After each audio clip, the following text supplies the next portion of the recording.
one nation, under God, indivisible, with liberty and justice for all. All right, roll call, please, now. Mr. Ablin, Mr. Collins, Mr. Wall, Here. Mr. Weber, Here. Mr. Wessels, Miss Witt. So we do have a quorum, which is good, because we're going to hopefully get through the first reading of the budget tonight. We haven't heard from Dave Ablin, I don't think, so hopefully he's okay and will show up here shortly, and Jason had mentioned he would not be here this evening. So with that, citizens' comments. Is there anyone that wants to address council? No one? Okay. Moving along, minutes. Minutes from the May 7th, 2025 City Council meeting. Do we have a motion to approve? I'll make it. All right, Wall, second. I'll second. Witt? Any additional discussion? All right, roll call, please. Mr. Wall, Yes. Miss Witt, Yes.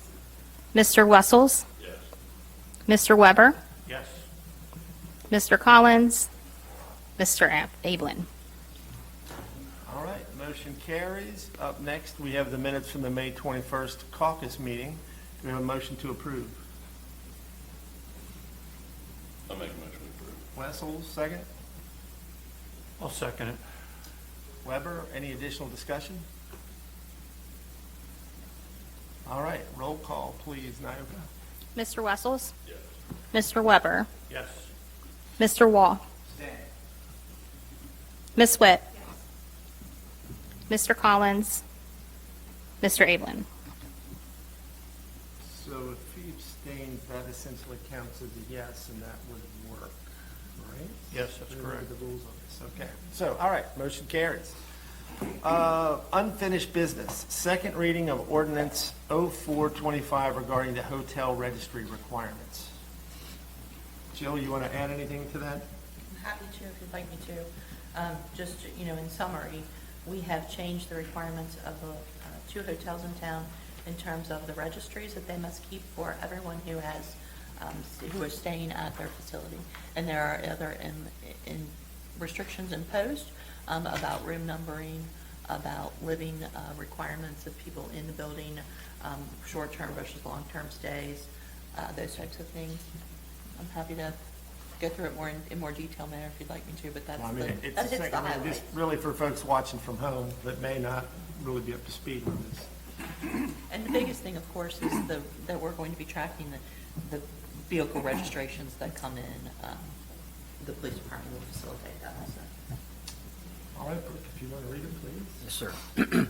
Ordinance 04-2025, an ordinance of the City of Fort Wright in Kenton County, Kentucky, repealing Ordinance 1-04 and all amendments thereto, as well as all ordinances, regulations, codes, and/or orders in conflict herewith, and adopting and approving new requirements for guest registration at hotels and motels located in the City of Fort Wright, Kentucky.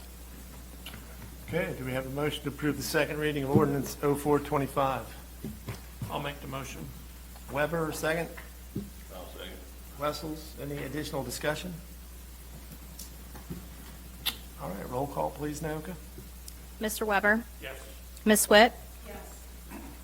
Mr. Wessels, Mr. Wall, Yes. Mr. Collins, Mr. Ablin. All right, motion carries. Up next, under unfinished business, is the second reading of ordinance 0525, increasing succeeding elected officials' pay. So, well, why don't you give us a quick summary, Jill? Sure. So we had a council member request that we look at the compensation for the position of mayor for any, and this is, it's important to note that any salary changes are for the incoming elected officials that are coming into office in January of 2027.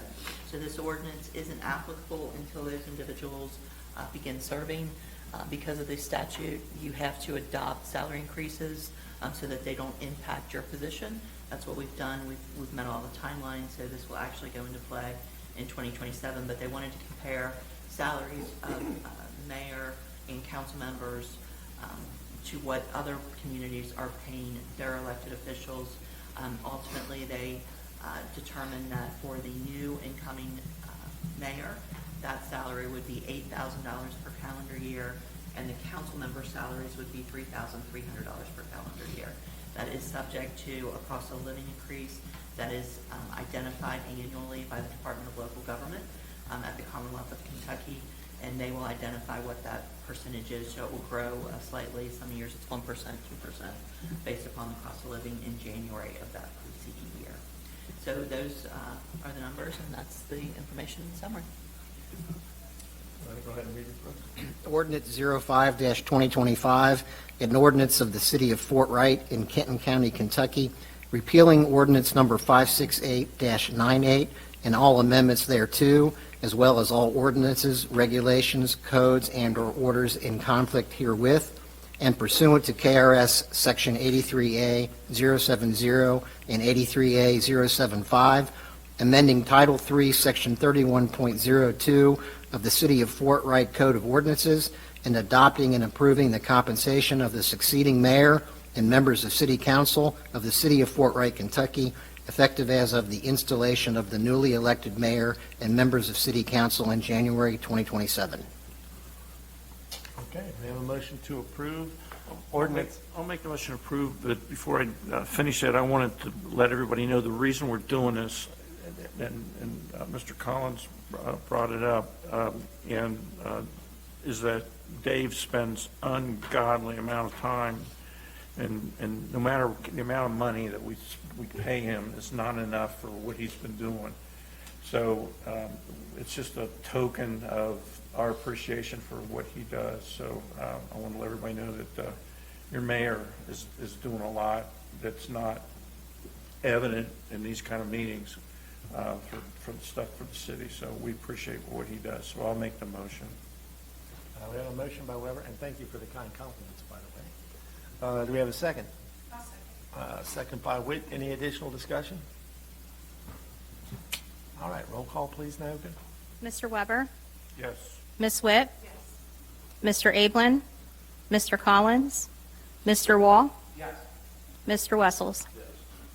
All right, motion carries, and that closes out unfinished business. Under new business, we have 4 items. The first, oh no, I'm sorry, it does not. Waste collection and recycling services. Sorry, getting ahead of myself here. So the last item of under unfinished business is waste collection and recycling services. So, Jill, why don't you bring us up to speed on that? Yes, so our existing contract with Rumpke, which was ultimately a 6-year contract, it was 3 2-year contracts that we kept renewing their bids for.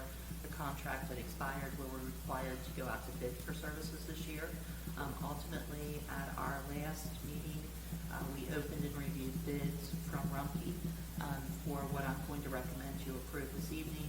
And then we also received a letter of no bid from Best Way, and we received a letter of no bid from Republic. So Rumpke was our only bidder, but we think that the service that they provide has been exceptional. The cost of the service did go up slightly. Currently, they're billing us $17.99 per unit, per collection unit per month. That new rate will go from $17.99 to $23 per month. So we're going to have to do an increase in the waste collection bill for the residents. We'll do that in a separate ordinance, and we'll have that out for you. I believe it goes from $197 to $230 or something. I'll have to run the calculations. I don't have that for you this evening. But again, we're just asking you to approve and accept the bid from Rumpke. They did have some contract clarifications that they had asked for. Most of it was in terms of insurance and liability language. Brooke can certainly answer the nuts and bolts of that. But the bid documents were the same that they submitted, the pricing. And of course, residents will get a free recycling can. They can choose either the red can, which they're telling us is not being phased out now, and then a 65-gallon green can on wheels, that's free, or they can rent a brown can or use their own can of their own choosing. If they rent a can, they're currently paying, I believe, $2.50 for the cart. That price will increase in July to, I believe, $3.50 per each cart that they rent. That is an agreement that the resident has with Rumpke on their own. And again, if they don't want to rent the brown trash can, they can use their own can that they get from Home Depot or Walmart or wherever. So this evening, unless you have questions for Brooke about the intricacies of the language in the contract that we finalized with Rumpke, I'm asking you to accept a bid for services for the next 2 years, which would take us from July 1 of 2025 through June 30th of 2027 at a rate of $23 per collection unit per month. Joe, got a question for you. Yes, sir. The agreement that I have in my computer, which is what everybody else has got, was that created by Rumpke or was that created by us? That was created by us. So if we say, yeah, Dave can sign it, it's not their agreement, it's our agreement. It is our So- agreement, that's correct. So a little clarification, that they sent back with their bid package about a 2.5-page Right. listing of bid exceptions and clarifications, and we addressed it at the last meeting, and council directed that I communicate with Council for Rumpke to work it out. The long and the short of it is, we did that. We've come to a final agreement. Jill's on board with it, so we're good to go, but I don't have the document yet, and in fact, it looks like I will be taking the redlined revised version tomorrow because Council for Rumpke is not available, and putting it in final form, plugging Rumpke's numbers back in, which were not available on the Word document that we provided to them, and getting it to them, and she said, I expect to get it back to the city by the end of the week. So we're there, and the contract's fine, and we don't have it for you yet. So it's actually a different agreement, but similar. Minor revisions to both Gotcha. the agreement and the Schedule A to the agreement. Okay, thank you. All right. Okay. So I just want to make a couple of comments about this. To paraphrase, because I'm probably not going to quote it quite right, former Mayor Nienaber and his comments about Rumpke, it's pretty amazing for the relatively small amount of money that we spend, you can put virtually anything out to the curb and it just goes away. Overall, I think Rumpke's done a good job. I think it's interesting that we, for now, pretty much as far back as I can remember, no one seems to bid on our garbage contract. Again, you saw, we sent this out to all the major players in the region. Only Rumpke bid on it. That's been the case for some time now. I'm not really sure why. So it doesn't really leave us much of an option. But again, my personal perspective, despite some personal issues that I had with them over the years, which have all been resolved satisfactorily, I will say, is, they do a pretty good job. Like, for example, due to the construction on General Drive, they didn't get there last week to pick up the recycling. We called them, they came, picked up the recycling. So, in general, I think they do a really good job. I think we get a lot of value for our money out of this relationship with them. It is a little disappointing to me that no one else seems to be interested in working with us. I'm not sure why that is, because I don't think we've put a lot of demands on them, but that's kind of where they're at. Because I know there was some chatter on social media when we first posted this, some concerns about the rise in price and so forth. And, I understand that it is a fairly substantial percentage increase, but this is what we got. So unless we completely start over, and we already had the other two major players no bid, in my opinion, there's really nowhere else to go but to move forward with this and make sure that trash collection and recycling is uninterrupted, and we go from there. So that's my 2 cents worth.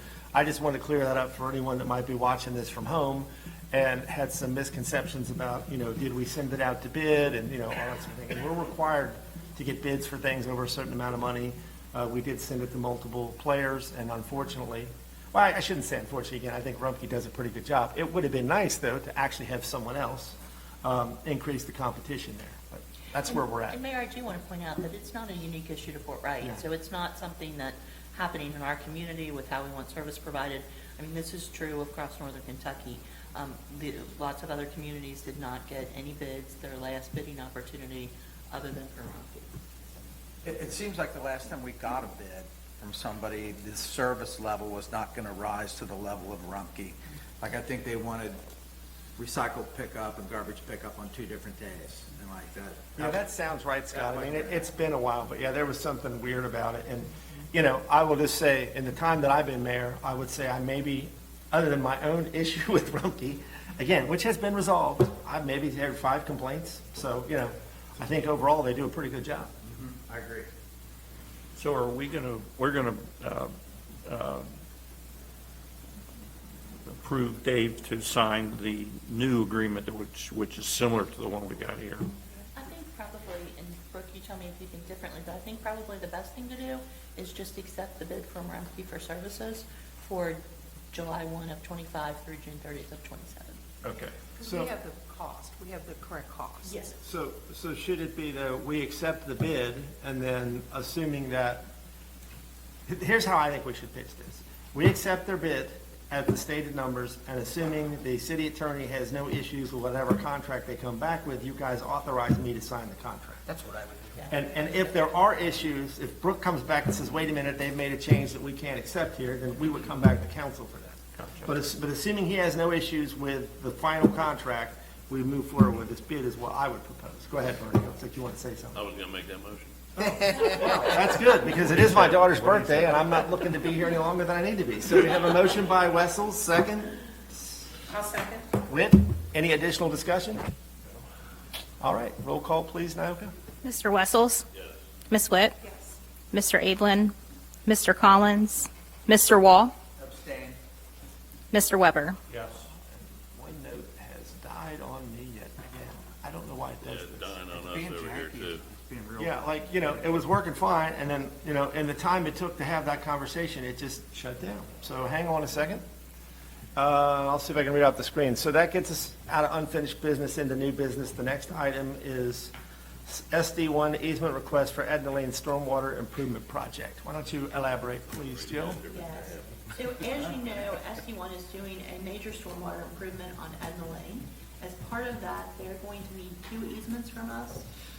They are both temporary and a combination of temporary and permanent easements. One is for a piece of property on Highland, and the other one is on Augusta. I sent these documents to Brooke, and I also sent them to the city attorney, or the city engineer. The city engineer is asked for a copy of the plans. He's reviewing them. He has not finished that review yet, so I don't have final comments from him. SD1 had prepared the easements for us. I think they're pretty standard. I don't think there's any issues there, but I don't want to take action until I get a formal report from the city engineer on the project and these easements in general. Unfortunately, that puts us on a little bit of a time crunch because SD1 wanted the easements back to keep their project on schedule within 10 days. So we're probably about 5 days into their 10-day requirement now. And I don't know how you feel about authorizing the mayor to just move forward with the easements if the engineer we do comes it? back, or if you want to schedule it for discussion at the next meeting, which will be a special meeting anyway on the 21st. Yeah, my suggestion would be, since we're going to have a special meeting anyway for the second reading of the budget to make the state's crazy deadline on that, we just go ahead and punt this to the next meeting, which hopefully we'll have everything we need and you guys can make a decision. And that would be my recommendation. Could we do it like we just did with the previous thing, was basically say that once if the engineer has no issues, we give you the ability to go ahead and sign it? I mean, if you are comfortable with that, it's okay with me, but I also don't have a problem with waiting to see what they come back with. Okay. And, I mean, It's up to so- everybody. So Jill, yeah, you had mentioned it potentially throws their timeline off. If we just wait till the special meeting, is that going to impact I them? think it's fine. I mean, I'm just not comfortable this evening saying, hey, we should approve these. I just don't, All right. I mean, so it's definitely, I would not recommend approval tonight. Best case scenario, we either wait or you grant the mayor the authority to sign it if you get, if So you we'll feel table this for tonight and put it on the agenda for the special meeting in 2 weeks. Okay, cool. All right, up next, first reading of ordinance 0625, amending the budget for fiscal year 24-25. Jill. So I will defer to the finance committee. We just had a meeting and we reviewed the Why budget. why don't you set us up for and, why where we we're do this? here. And then I'll let, Okay. I have some I just don't want to comments. steal anybody's And thunder I'll let here, the so. finance committee do their thing. Okay, perfect. So I was annually. going to say thank you, Jill. Yeah, sorry. Right. I don't want to steal anybody's spotlight. So annually, we're required to do a budget amendment. We do this to account for projects that you have authorized throughout the fiscal year, like the George Huser Sidewalk Project. And we also incorporate into the budget amendment the audited fund balances, as well as tweak a little things from here and there. We try to get the revenues and expenses. We try to close the gap on those, make sure that they are closer to actual numbers, setting up our budget for the new fiscal year with adequate and beginning fund balances that are more in line with where we're going to actually end budget year. So there were not any significant changes in the budget amendment, other than, again, we were using actual numbers instead of guesstimates in some cases. We did include the George Hoosier project, which I referenced already. That was in the capital improvements fund. And we did have to allocate some changes in line items for the general fund in the various departments because of staffing changes throughout the year. And other than that, there really was not anything in the budget amendment of substance. Some of this has to do with timing, because we have to do things before we have a lot of data to actually do them correctly. So part of it is we have to come back and do amendments on it.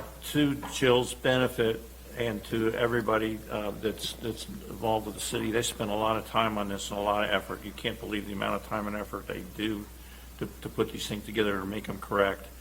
Given that, for the last at least 3 audits, maybe more, we've had perfect audits to going forward, so that they do a phenomenal job. So given that, and since I'm in charge of the Finance Committee, I'll make a motion to accept for us to accept the ordinance amending the last year's budget. And I appreciate you moving that along, Jay. I just want to make a couple comments for folks watching from home. First off, Jay is right. This takes a substantial amount of time from the staff every year.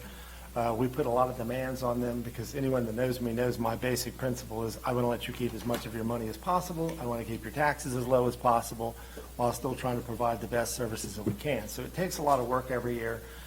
Kudos to Jill and Nyoka and Carrie, and then also all the department heads, Chief Shuey, Chief Caldwell, Public Works Director Bethel.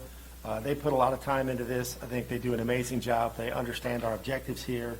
And, not only have we gotten clean audits for a long time, but we also continue to take the approach, and this will lead into the next year's budget, this comment.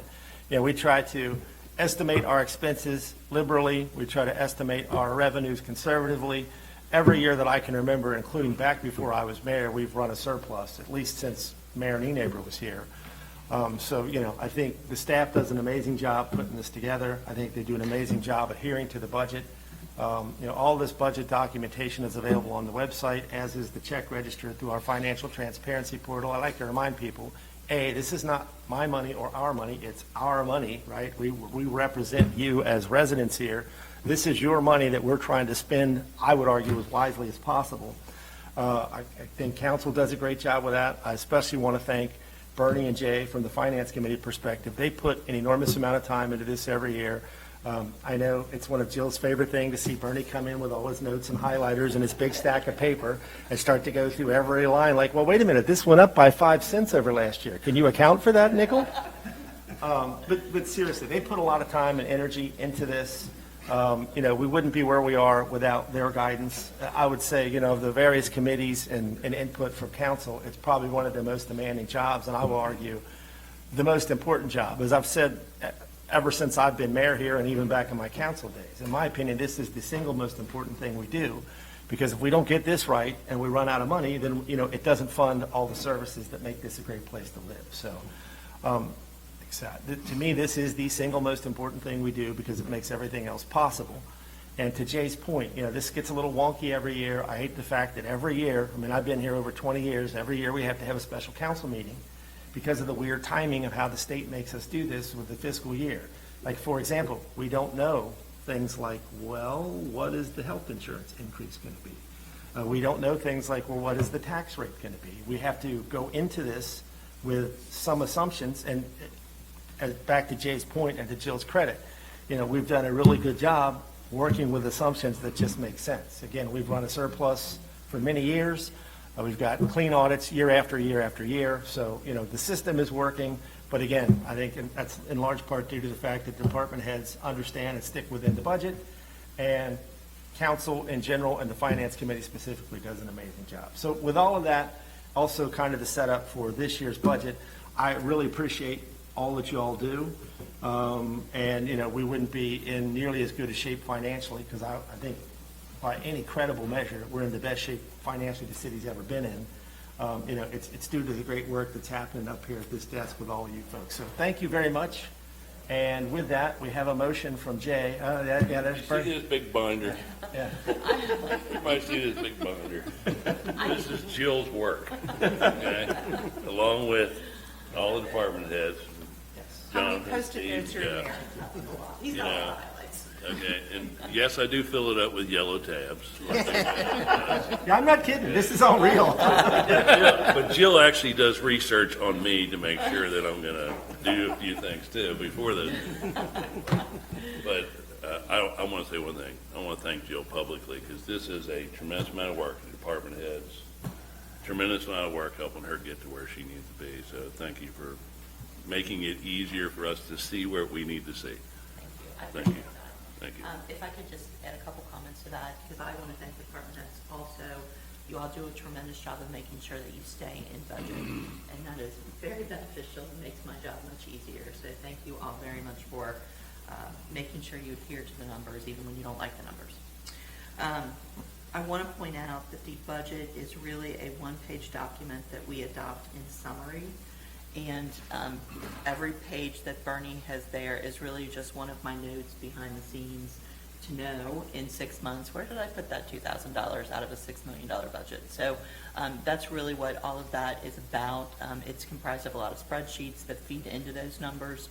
I do wait until kind of very close to the end of the fiscal year, because the more numbers that you get at the end of the year as they come in, the better off your budget is in the next fiscal year, and I truly believe that. You know, otherwise, I can't guess in January where we're going to end this year, let alone guess where we're going to be next year. So I apologize for the time frame. We did get a little bit behind this week because I had a massive open records request that we were dealing with. So I apologize for that too, but I'm happy to answer any questions you have about the budget amendment, which is what we're dealing with now. And this will be audited against, even though we don't have all the numbers in yet. You know, just Jill does a good job of trying to anticipate what they will be and put it in here, so that's fantastic. We're working with John Chamberlain's office now to schedule the audit for this fall. That's right. I believe it's almost time for that. So, Jay, thank you for the motion, but we did get ahead of ourselves. Brooke, we need you to read it. I appreciate your enthusiasm, Jay, but usually I'm the one that causes this problem. This is for the amended budget, right? This is Yes, 06. amended budget. Yes. Yes. Okay, it's ordinance number 06-2025, an ordinance of the city of Fort Wright in Kenton County, Kentucky, amending Fort Wright ordinance number 06-2024, and the budget adopted thereby for the city of Fort Wright for the fiscal year beginning July 1, 2024, and ending June 30th, 2025. Give us the numbers, Jill, Yes, the totals, please. of course. I don't have it on my It says screen. 6-2025 is what it says on top. No, I'm saying the actual amounts. Oh, the amounts, Yeah, the okay. revenue and expense totals. So we have in the general fund, budgeted revenues of $6,509,000, and we have budgeted expenses in the general fund of $6,412,000. That will leave a surplus of $95,000 approximately. We're rolling $28,000 of that into the emergency fund, and we have a balance of about $872,000 in that fund. That is constructed of 15% of our previous year's audited general fund expenditures in the event of a crisis. And then 66,000, the remaining 66,000 was rolled into the capital improvements fund. Bear in mind, we roll some of those funds between the general fund and the CIP fund all year long because we're trying to maximize the interest income on those. So we've rolled a substantial amount ahead, and it appears in the fund balance instead of in the surplus also. What Jill's referring to is if money in the checking account, we don't get any interest on that. But she can put it in, and we've got two major funds. She can put it in one of those. We get a higher interest rate, which is close to 4.5 or I think 5. our average is right around 4.5% Yeah, currently. so, I mean, that's a big difference in zero, so. that's a lot of dollars, so that's correct. So we have the municipal road aid fund, which is going to end with $88,000 approximately this year. And we'll talk more about that in the next, when we talk about the new budget. Do you want me to hit the highlights of these other funds? Sure, go ahead. So Parks and Recreation, the major change that's included in that, in this issue is expenses affiliated with the Fort Wright Civic Club. And other than that, we were just adjusting expenses to be actual. And then in the Dixie Kyle's TIF fund, that is going to end the year at approximately $761,000. That's part of the beautification special needs project for a section of town along Dixie Highway that allows for economic development opportunities. We do not have any expenses currently budgeted out of that fund. And the Capital Improvements Fund, which is where we carry all of our significant account dollars because we invested at a higher interest rate. We're going to see some revenues of about $224,000 in there. You'll see expenses of $2.193 million, but some of those funds are earmarked, so that's not an actual expense. I just have to show them on our spreadsheet, whether it be equipment or it's ARPA funds that haven't been expended yet. That's a significant chunk of it. They're earmarked just as a potential use, but we won't expend them this fiscal year. That leaves the Capital Improvements Fund as shown balance of $5.7 million. That's going to increase in the new budget year, and we've carried those numbers forward. And the other fund is the Fire and EMS Fund. We have approximately $1.7 million in that fund. That is the fund primarily used for the purchase of the ambulance, the fire truck, any major squad equipment, any major fire equipment, the personal protective gear that we get out of that, that we buy annually for replacement purposes. That all comes out of this fund. We also have some grant dollars that we received. I think it was $178,000 that we're showing as being expended, but we'll carry those into the new fiscal year. So all in all, you're going to end the year maybe around $9 million. It shows 8.8, but it shows 8,183,000, but you have to account for additional revenues that we'll receive that aren't necessarily booked here, and expenditures that we have identified we will expend, but that we actually will not before June 30th. The department heads can tell you I issued a memorandum to them on June 1st that said we are officially on an austerity program, that they're not to buy anything essentially till July 1. They love this time of year. Unless you need a roll of toilet paper, don't buy it. So that's kind of the budget summary. So happy to answer any questions. Okay, so we have a reading. Jay? Yeah. Motion by Weber, again, one half of the Finance Committee, and then second by Wessels, the other half of the Finance Committee. And again, I just really want to say thank you to both of you for all the work you put into this and make all this possible. So with that, unless there's any additional discussion, roll call, please, Naoka. Mr. Weber? Yes. Mr. Wessels? Ms. Witt? Yes. Mr. Ablin? Mr. Collins? Mr. Wall? Yes. One note has died again. So I'll just work off the screen. First reading of ordinance 0725, adopting a budget for fiscal year 25-26. You want to bring us up to speed here, Jill? Absolutely. So again, just as a reminder, the budget is one page. It's the very last page of the attachment of the ordinance that I've given you. Shows the numbers that we're anticipating to receive in revenue this fiscal year and expenditures. And I'll just hit some highlights of some things for you. In the general fund, I'm not anticipating any tax increases in this budget. You'll have to make some determinations on what you want to do with property taxes, but as the mayor had indicated, we won't get those numbers until the tax roll is certified at the end of July. So hard to make an analysis on that, but this budget does not reflect any type of tax increase. In the administration departments, in police, fire, and public works, they all have a salary increase allocated for the staff, and then we have accounted for various staffing changes. As you know, we had Nyoka and Carrie are both new.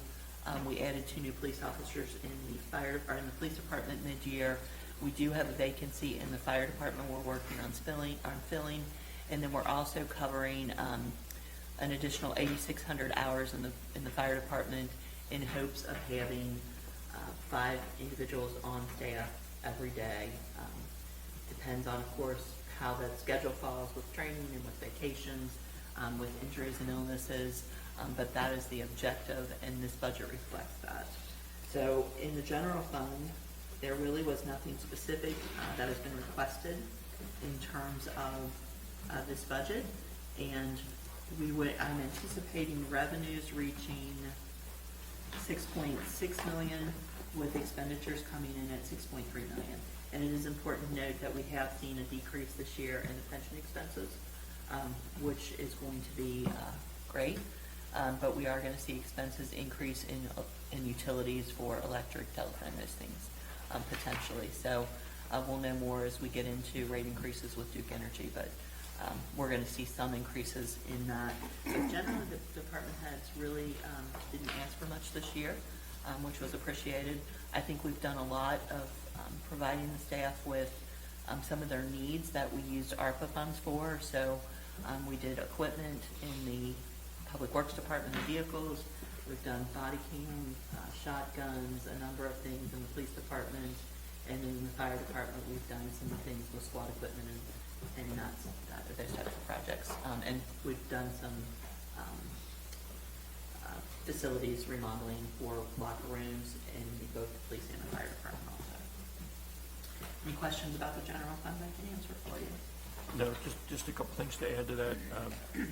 Jill had mentioned the ARPA funds. We were able to purchase some equipment for the Public Works Department and other departments from the ARPA funds, but if we didn't have those funds, it would have been hard to cover the Public Works Department stuff. So going forward, and to Jill's benefit, even though I've been bugging her for 2 years to do it, she finally did it. Appreciate that. We created an account that we put money into we keep putting money into as we have it available every year and try to build a balance up. So when those pieces of equipment reach their end, we do have the funds available to the city to go ahead and replace those. So that's something new in here, which is what we need to do. As far as income, we did this past year stop. We couldn't stop, but we lowered the tax when you get your new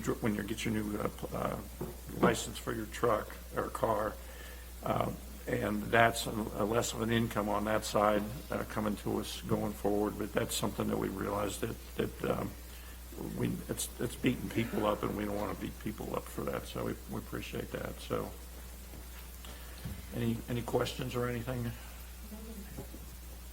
Moving on to the rest of the funds. The emergency fund has been allocated again, like we talked about for the budget amendment, at $872,000. And the municipal road aid fund, we're anticipating receipt of revenues of about $137,000 from the state aid contract. I did change a line item for expenses in here to cover road repairs and crack sealing. Because you started the crack sealing program, we wanted to account for the budgeting of that, and we've done that in the municipal road aid fund. We're anticipating some increased expenses in salt. You'll know the salt purchase last year was significant. We did have enough money to cover it in the budget without that being included in the amendment. We've budgeted high again in case we have a heavy winter again this season. In parks, so that would leave at the end of the year the municipal road aid fund at $37,478. But again, we track that money separately because we only want to report in there the money that the state sends us from the gasoline taxes, and then we expend what we come in. So you don't want to carry a heavy balance in that fund. Jill, let me add something about the roads. Yes. We have a set amount of money we always put in for the roads, and because of inflation, we've increased that because we've had to do that. But we haven't increased it to what would equal to what we were putting in before, so there was like a shortfall that we got. What we've been talking to our engineering department, our engineers, they talked us into start sealing the roads better than what we've done in the past, and that's what Jill mentioned to it, that we're sealing the roads more. That's going to lower that's going to make the roads last longer, so lower the cost to replace roads going forward. So that's in the budget this year, that hasn't been in the past, so that's good. Okay, I'll buy that. Okay, Jill, I'm done. Yes, so moving on to. Sorry, I threw her off over here, too. No, we're good. Moving on to Parks and Recreation. The only thing that I want to identify in this budget is that we have identified this fiscal year that we have an emergency that exists and the need to demo the Fort Wright Civic Club. So I included funds for this new fiscal year to cover that demolition. It will also cover not only demolition, but we have some remediation with asbestos and some other mold issues there that have to be resolved as part of that. So we're working through that, and right now Jeff is waiting for some of the utilities to disconnected, but we're moving forward on that project. This budget reflects that. There is nothing additional in Parks and Recreation that's notable to mention. Moving on to the Dixie Kyle's TIF, those fund numbers are going to change slightly, we believe, because the road has been constructed, and that is part of that TIF project. So as we calculate what we're going to be moving from the general fund into the TIF fund, and we also get funds from Kent County and from PDS, those numbers will change slightly because of the addition of that condo complex. We also need to look at the Lexus dealership and see if that will change the structure of those numbers also. There are no expenditures that are currently planned out of the TIF fund. You'll need to make a decision on it, whether or not you want to move forward with the sidewalk grant, and if you do, those funds will be allocated out of the TIF fund. And then, of course, we have some economic development projects that we hope come to fruition this next fiscal year, and there might be some funds that are expended as part of that, but they're not allocated because we don't know the details at this point if they're going to actually occur. I'm going to skip the capital improvements fund just briefly and go to the fire and EMS fund. This fund was a capital fund that was created primarily from the receipt of ambulance billing. All of that money goes into this fund, and it's earmarked, funds are earmarked for the replacement of equipment. So it looks like when I budget, we're going to expend $1.3 million. We're really not. That is just allocation of funds that are earmarked for the replacement of the ambulance, for the replacement of the pumper, for the replacement of other general vehicles in the fire department. And then, of course, Steve has requested a couple new cardiac monitors with the monitors for the ambulance. So those have been funded as part of this also. And other than that, just miscellaneous. Again, the $15,000 for the PPE gear, for the replacement of equipment for the firefighters, that is allocated out of here. We also have a grant that we're going to be using some funds for, was the HRSA grant. I think we still have $128,000 we need to expend in that. So we're hoping to use those funds this year for some of those projects. And then we also have a new monitor that would be put into the firehouse so the staff will be woken up in the evening. It blinks the lights and does some things different than our existing system. That's about a $10,000 increase, but we're going to use some grant funds for that. So that takes you from the fire and EMS fund to the capital improvements fund, which is our last fund. And it is the bulk of where we keep all of our assets. It does earn interest at a higher rate. And we are anticipating some revenue in this account. I've shown $124,000. That's really going to be more because of our investments, and they're locked in, as we mentioned earlier, somewhere around 4 and 4.5%, depending on what they are. I don't think we're having anything that's coming up for renewal soon. I need to meet with Red Tree and schedule them so we can have another meeting with them, just to determine where the investments are and how the return will come in. But we have done extremely well on the return of investments the last several years, but I have been budgeting them conservatively also. So I anticipate they'll come in higher, but we'll see. In terms of expenses, the police department has asked for 2 new cruisers. We're going to need to discuss that more. I have funded the 2 new cruisers, but the type of vehicles that are available to us have changed. So we're going to have some more detailed discussion with the chief. I'm about proposing what those cyber trucks, options just so are. you all know. Tesla I need a little Cybertruck. bit more money, I think, than in that line item for 130. The other things that have been budgeted for are projects that are underway. We know we're What do doing. you think, Chief? Cybertruck? I'm good with it. Yeah, I thought you might be. We know that we're doing a new website. We've got money allocated for the bridge repairs, which we're not anticipating expending anything. We still have a significant amount of funds from ARPA that we need to expend. Those are allocated here. And then I have also incorporated a line item into this budget that covers vehicle and equipment replacement for the Public Works Department, and those funds are earmarked for future use. They'll grow annually. We're not anticipating that we will expend anything, but they do show up as an expense in the budget. So ultimately, the city will have, across all funds, and there are 7 of them, approximately $12.3 million. We're anticipating revenues of $7.3 million, bringing our total funds to $19.7 million. All of our expenses combined are $10.1 million estimated, and again, those are estimated high. That brings total fund balances, if everything went exactly the way I wrote it in this book, to $9.5 million at the end of the fiscal year. It won't come out that way, but I got us as close as I think we can get. Dave, what was that number we talked about earlier on the interest on that? Yeah, I've got some, I was going to bring that up amongst various other comments here. So, first off, does anyone have any questions for Jill before I have some comments, which might spark some other, questions? So, again, I want to say thank you to Jill for an excellent job on this and all the department heads. Thank you to the Finance Committee and Council for making this all possible. So, yeah, Bernie, to your point, several years ago, I would, in my opinion, in my time here, this probably the single smartest thing this council has done, or previous councils leading up to this, was this investment program we put together with Red Tree. So kudos to Red Tree for helping us design something that protects residents' principal, but also is generating substantial amounts of revenue at this point.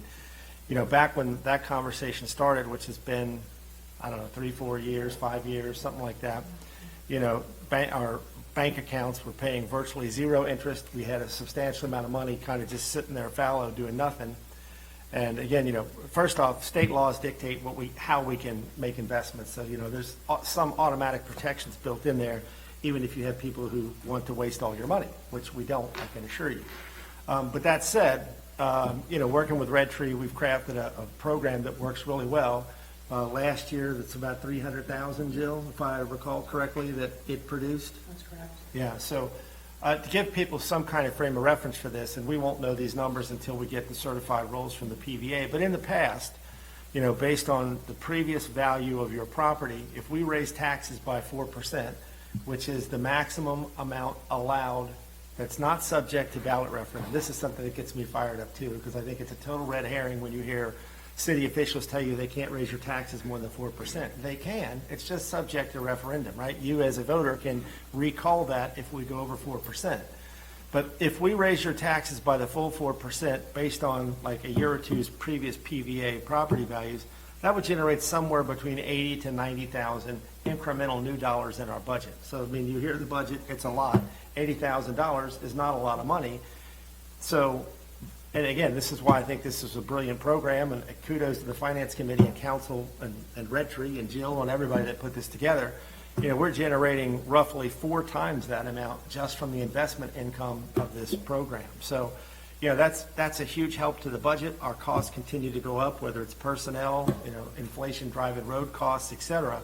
An extra $300,000 going into there is a huge amount of money. And then hopefully with some of the new franchise fees from Duke and so forth that have been implemented, we should continue to see pretty good growth in our revenue. But that doesn't mean we need to spend all that money. So that said, the investment program is working exactly as designed, and continues to make it possible for us to ensure we have the funds to continue to make this a great place to live, a great place to work, et cetera. There are a couple other things I wanted to throw out in there. Many years ago, back when Joe was mayor and Neighbor was mayor, we implemented a capital improvement program, and that's part of what Jay was talking about with the public works. We're trying to, even though money's fungible and obviously within the limits of Kentucky's laws, money can be moved around from one fund and, it can be spent, and we can't tie the hands of future councils. We've tried to design a system here where we are assuring the long-term prosperity of the city, because we have the funds in place to weather just about any storm barring like a nuclear winter or EMP attack or something. And I'm only being partially facetious, you know. Per last year's audit, I think we had 17 months worth of funds. We could run the city for 17 months with zero income. So again, kudos and credit to the 6 folks on council and the staff that put all this together. The capital improvements plan is part of that, right? Making sure we have funds set aside so we have these large capital improvements. Fire trucks, police cars, backhoes, or whatever else we need, the money is there, and we're not scrambling around or looking for some sort of, you know, substantial tax increase to offset that. As Jill mentioned, this budget, the budget we are proposing here tonight it does not assume a tax increase. I think once we get some more numbers in, you know, I'm probably going to be proposing that we decrease taxes, or at least take a hard look at that. I certainly would not raise them. I'd leave them flat at the very best. Or at the very worst, rather, and at best, hopefully we can work another tax cut in. Maybe it's insurance premium tax, maybe it's property tax, some combination of all of those things. But again, the city is in exceptionally good financial condition any way you look at it, and, you know, the credit really belongs to council and staff. So kudos, great job. I don't know if there are any other questions or comments anyone else wants to make. I do just, Mayor, want to sing your praises and council's praises because, you know, remember the tax rate has been reduced and is at a 15-year low. So that was substantial, and you've done that, and you've been able to do that because of the investment program as well as some other things you've done. So, you know, our tax rate looks amazing, and considering the services we provide for the amount of people we do and the revenues that we have. So great job for that. I think that that's just something we should point out. 15-year low. Okay, then Brooke, you want to read it? Yes, sir. Thank you. Ordinance number 07-2025, an appropriations ordinance of the city of Fort Wright in Kenton County, Kentucky, adopting the annual budget for the city of Fort Wright for the fiscal year beginning July 1, 2025 and ending June 30, 2026. I'll make a motion, we approve ordinance 07-2025 for the budget for next year. On behalf of the Finance Committee, Jay, thank you. Do we have a second? Guess I'll second. All right, and the rest of the Finance Committee. Okay, so we have a motion and a second. Is there any additional discussion? All right, roll call, please, Nioka. Mr. Weber? Yes. Mr. Wessels? Yes. Ms. Witt? Yes. Mr. Ablin? Mr. Collins? Mr. Wall? So for anyone watching at home, just a reminder, this is the first reading. Again, we will have a special meeting prior to the caucus meeting in 2 weeks for the second reading of this. Again, we have to do this because of the timing of the state requirement to get the budget set before the new fiscal year starts July 1st, which again is kind of crazy because a lot of the information that we need to put this together in a more accurate way, we don't have yet, which has been a constant complaint of mine now for 20 plus years. But that's just the way it works. So again, great work. You know, once we have the final reading, I mean, if anyone wants it, we'll share it with you now. There's nothing to hide. There probably will be little or no changes between now and 2 weeks from now, but we will have a special meeting in 2 weeks to have the final reading of this, and at which point we'll publish all this online. Again, I encourage folks, anyone that's watching this, anyone that reads Kathleen's story when it hits link, you know, this is your money, it's your budget, it's your city, it's your finances. All this stuff is available on our website, either as documents we're posting there like the budget or through our financial transparency portal. You know, you should go check this stuff out and see how your money's being spent. So with that, we will move on to the last item of new business. First reading of ordinance 0825, adopting a personnel classification plan. Jill. Yes, annually we adopt a personnel classification plan. It is required by statute from the state. And it identifies the positions that we have in the organization and the number of authorized individuals for those positions, such as the city clerk. We've only authorized one, we're asking you only authorize one person to be in that position. And that is true of all of the positions across the organization, and we use an organizational chart that we've established to identify these positions. In the police department, for example, we have one chief, we have one captain, we have 2 sergeants. 2 individuals comprise the positions of specialist and detective, and then we have 7 police officers. So it's all identified by the numbers in here. One thing I want to point out is last year's number for the part-time paramedic fire EMS position, we had 15 authorized. We're asking you to authorize 20 this year. just because of the number of hours we're filling. It's easier to fill those across the board with more individuals. We have hired now a total of 17 part-time individuals for those positions. So we have 3 positions that still need to be filled according to this. I think Steve would ask for more part-timers than less anytime he could. These also, as part of those positions, were required to identify by salary range what is the minimum and the maximum the position is able to pay an individual in the organization. No one should be compensated less than the minimums that are established, nor should they be compensated more than the maximums. And other than that, the ordinance identifies that the various individuals have to have bonds. The bonds require $25,000. It's the city administrator's bond, the city clerk's bond, the treasurer and the finance bond, and then we also have another bond for police for the fulfillment of their duties and responsibilities. It's not required to be identified in this. I just want to mention it because it's one of the bonds that's in the insurance company. And other than that, that kind of summarizes this ordinance. Happy to answer any questions you may have about it. No questions? Brooke, you want to read it, please?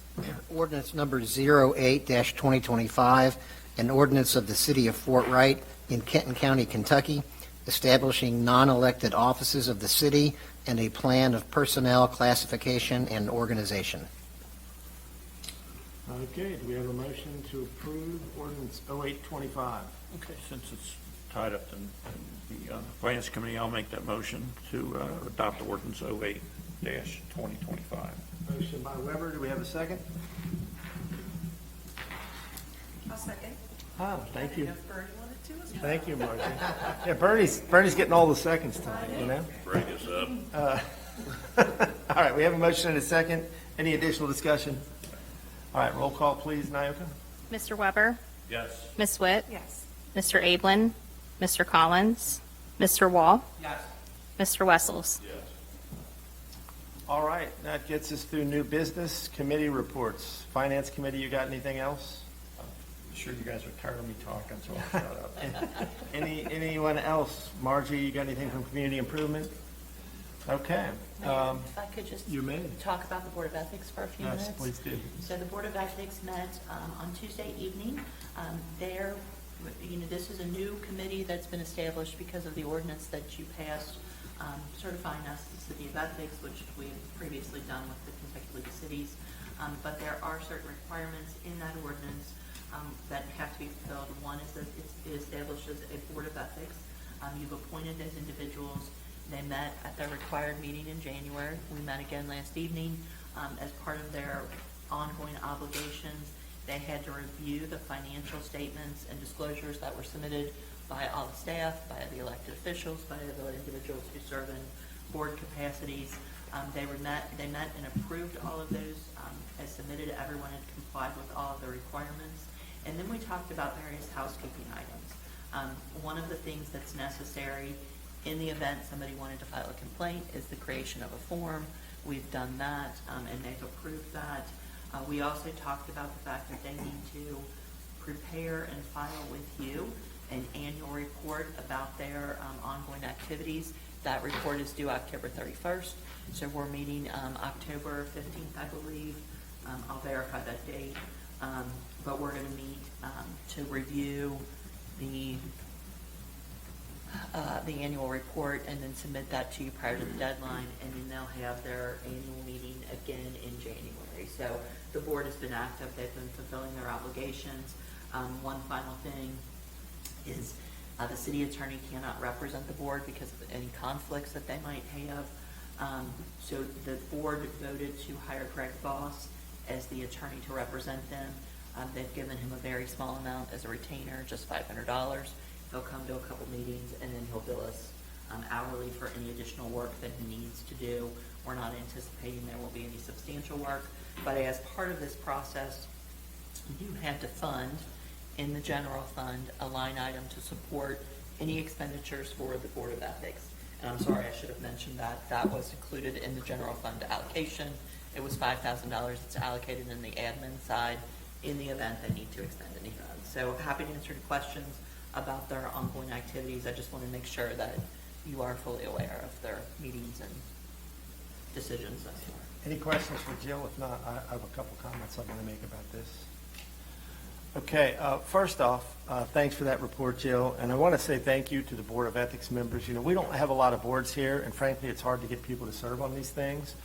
The Board of Ethics, in my opinion, is certainly some of the most stellar folks in Fort Wright. We have former longtime council member and now deacon at St. Agnes, Adam Feinauer, as a board member. We have longtime Fort Wright resident, former city council member and former city attorney Tim Tyson as one of the board members. And we have longtime resident, former council member and former mayor Joe Nienaber as one of the board members, as well as Katie Baker as an alternate member. So again, I really sincerely appreciate them stepping up to the plate for this. I think this is also one of the most important things every local government should have. To Jill's point, you know, we went through the recertification for the City of Ethics. That's something I'm personally very proud of. There's over 400 cities in Kentucky. We're one of about 50 that have gone through this, and when we originally did it, I think we were one of the first 20. You know, it's a fairly rigorous process. You have to go through training with the Kentucky League of Cities. You have to adhere to their standards. You have to do a bunch of stuff, which included an overhaul of our ethics ordinance and then revamping of the board with this current configuration. So again, you know, the other board we have currently is the Board of Adjustments, probably the least glamorous and worst thing you could do, because all you're doing there probably is making people mad. You know, because by the time someone gets to the Board of Adjustments, it's because they want to do something that council has already said you can't do, and that's your last recourse, really, short of filing a lawsuit and trying to go to court. So again, huge thanks to the Board of Ethics members. I encourage people to go out, learn about the Kentucky League of Cities ethics certification. You know, again, they review the financial statements and all that sort of stuff, the individual financial statements from the members of council and staff. And I also just want to point out, because I think this is sometimes a source of confusion and contention for people, you know, as part of this new ethics ordinance, one of the things that it dictates for a variety of purposes, not the least of which is records retention, having everything in one place, and having a way to sort of understand for everyone what's going on, is it prohibits us from commenting on social media about official city business. So if you see the city posting things on Facebook, X, or whatever, and then you see folks comment on it, and you wonder why, okay, why isn't the mayor or city council commenting on these things? It's because we're explicitly prohibited from commenting on that. The idea being that you would go through formal channels that have permanent records retention, like my email, council members' emails, staff emails, and that sort of thing. Again, we're required to keep records of this stuff, right? So any official business technically falls under the records retention requirements, and then also obviously come to a council meeting. So for anyone that's out there watching, like, for example, I mentioned this earlier, there was some commentary around the Rumpke price increase and did we get bids and all this stuff. And while it's often tempting for me to want to comment on these things, technically I'm not allowed to anymore. So I bring all this up because, again, if you're wondering, are we trying to hide or, you know, dodge or whatever, the answer is no. The ethics ordinance explicitly precludes that. If you have comments or complaints, the right venue is to email us individually. All the email addresses are published on the website, or frankly, come to a council meeting. So just wanted to throw that out there. And with that, unless there's, Jill, you have anything else on the ethics board or ethics, we will move on. All right, Jill, anything else? CAO report, sorry. Yeah, just a couple things. I do just want to let you know that Smoothie King has leased space from the shops of Fort Wright, and they're getting ready to do demo in that location. We don't know what their opening timeline is, but they are coming to the community. Smoothie King. Yeah, if you recall, they had pitched the idea of building a site down there, and I don't remember why that didn't work out, but I feel healthier already. Right, you go get your drink. That's right, get my smoothie. The other thing I want to point out is we are required periodically to do a passport facility inspection. Nyoka serves as our passport manager, and recently they came in and they inspected the facility. We passed with flying colors. She did a remarkable job. She met with the agent a significant amount of time reviewing all of our processes. We had one somewhat negative comment, and it was just in regards to that we should be accepting applications from 16 or 17-year-olds without their parents being present. I always tell both Nyoka and Carrie, if you are uncomfortable completing the passport for any reason, just don't do it. And that's, you know, what's happened. So, but we're following all of the procedures. They're doing a very good job. As you saw in the budget, passport fees that we get from providing that service comes in around $11,000. So a nice little chunk adding to the pot of revenues for the city. So congratulations, Nika. You did a great job. I know you worked harder than that. You spent a lot of time. Both her and Carrie do a fantastic job of scheduling passport applications. And we only do new applications, no renewals. Thank you. And then the only other thing, we had talked briefly, I think I talked with a couple of you about how business licenses are issued. And I just want to point out that I'm providing you in my report from Kent County Occupational Licensing, a list of all the businesses. It's actually in all of Kent County that are being issued for a particular week. I always try to review that. If I have a question about a business, I'll reach out to the office. They're always great about responding. For instance, most recently, Starbucks appeared on our report. Clearly don't have a brick and mortar Starbucks in the city. I reached out and said, is this reported incorrectly? What's happening with this business license? It's actually somebody who's working from their home. So it was correct. We went back and verified it, but we're looking at those things and we're reviewing them as they come in. I would encourage you to look at the reports too. Please reach out if you have any questions, but they're always supplied in my packet and my reports for you. That's all I have, unless anyone has any questions about day-to-day operations or any special projects. Just thank you for all your work on the budgets, that's for sure. Thank you. I'm happy to have another year done. Okay. Department reports. You got anything for us, Chief Shuey? Just a couple little things. We did get our contracts from Park Hills on EMS and Kentonvale Fire EMS signed, so they'll be good for the next 2 years.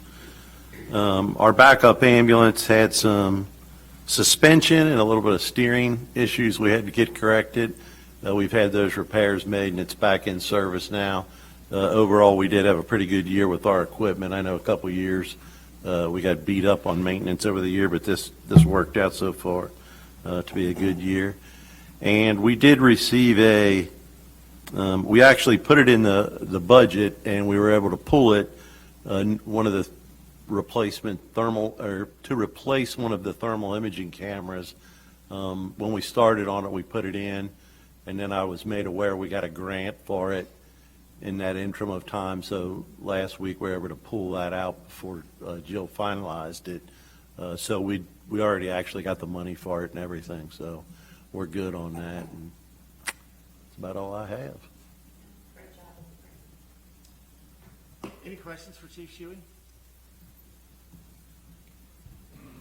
I just want to say then real quick, thank you to you, Chief, and the whole fire department team over there. Unfortunately, my dad has had a couple of trips to the hospital in the recent past. You guys did a great job, and just wanted to say thank you on behalf of himself and me. I really appreciate what you guys do. You're doing a great job. Thank you, Mayor. Thank you. I'll pass that along. Please do. Thank you. All right, Chief Caldwell, what do you got?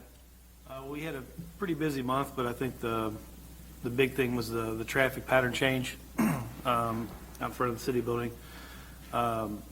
It seems in at least this week that we haven't got any complaints, at least I haven't. It seems like everybody's kind of starting to conform to it. Over the last week and a half, 2 weeks or so, we did several traffic stops on vehicles that actually violated the pattern. Most of them were not from the area, passing through. Typical. We've had a couple of collisions out there, but they were not as a result of the traffic pattern. They were actually single vehicle accidents. One of them was just a day or two ago. It was just an intoxicated driver. And the other one, I think, was just somebody not paying attention. What we did a few months ago, last fall, we moved the speed trailer to Warner Drive.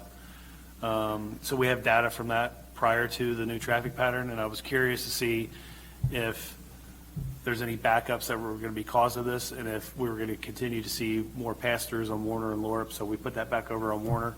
It's been there for a few days. So I'll pull that for next month, and we'll do a comparison to see if that's made any changes. But that's all I got. Any questions for Chief Caldwell? And then congratulations for 1 year, Cole. Yeah. Yeah. Went by quick. Yeah, it does go fast, yeah. We appreciate you. Happy anniversary. Glad you're on the team, Chief. Thank you. Anything else? All right. Jeff, what do you got? The water main project on Pickett in general is ongoing. It is? I hadn't noticed. You may have noticed, yeah. I had not noticed it. The main is in on general. They're tying in services. They're having some issues with rock because they're pushing the services from the main to the residents and, as opposed to open cutting. Yeah, they're going to start on Pickett soon. They're bringing another crew to come in on Pickett. I think they're probably going to hit quite a bit on Pickett based on what happened a couple years ago in Fort Henry. And our crack seal program for this past year is just about wrapped up. They've got Valley Plaza and Ashwood to do, but they're going to do those at night. And they're going to have night crews working in June, so they're waiting to get those guys geared up at night. And that's all I've got. Questions for Jeff? Okay, I just want to throw out here too, this is another thing, thankfully we don't get a lot of complaints, but, one of the complaints we do occasionally get is somebody's grass is too high or their property's in bad shape, whatever, and again, thankfully, we're in a place where we don't get a lot of that. I just want to remind folks, because it is grass season, we do have an ordinance that dictates how high your grass can be. It's 10 inches. Yeah, ideally, your grass would not get to 10 inches, but it can be up to 10 inches. So, if you have a problem property in your neighborhood and you'd like us to take a look at it, please reach out and let us know. You can call 331-1700. You can send Jill an email, send me an email, send Jeff an email again. All that information is on the website. Understand that there is a process we have to go through. We've tried to put word out about how that process works because sometimes when we have chronic issues, which again, thankfully is not very often, but sometimes when we have chronic issues, we have to follow the process and it can take a while to get these things addressed. So I just want to remind folks, if you're having a problem in your neighborhood, let us know. We'll look into it. We'll see what we can do to help. But also, have some patience and some grace with staff here because sometimes we cannot just immediately get these problems resolved.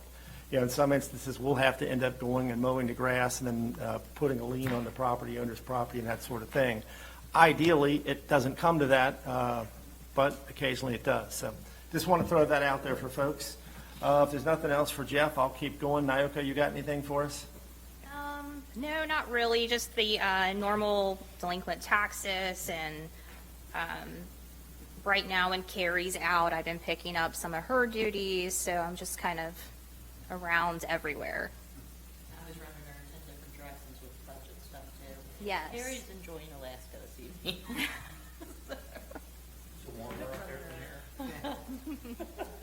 It was last year at this time. It was last year, I know. Yeah. All right, any questions for Nyoka?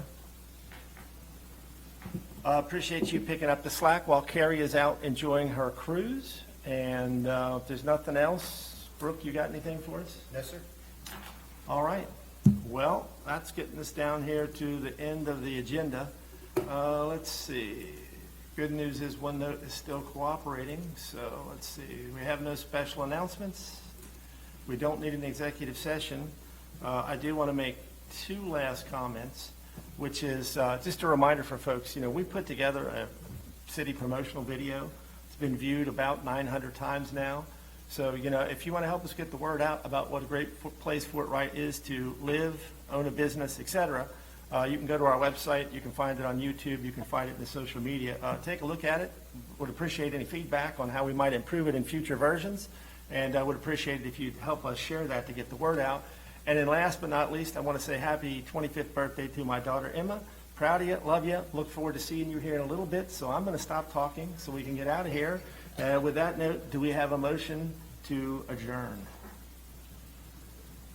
Wall, second. I'll second. Wessels, all right. Margie's over here thinking about it. Roll call, please, Nyoka. Mr. Wall? Yes. Mr. Wessels? Mr. Ablin? Mr. Collins? Mr. Weber? Yes. And Ms. Witt? Yes. Motion carries. We are adjourned. Thank you all. Give me a round. Thank you. you for coming. That's okay.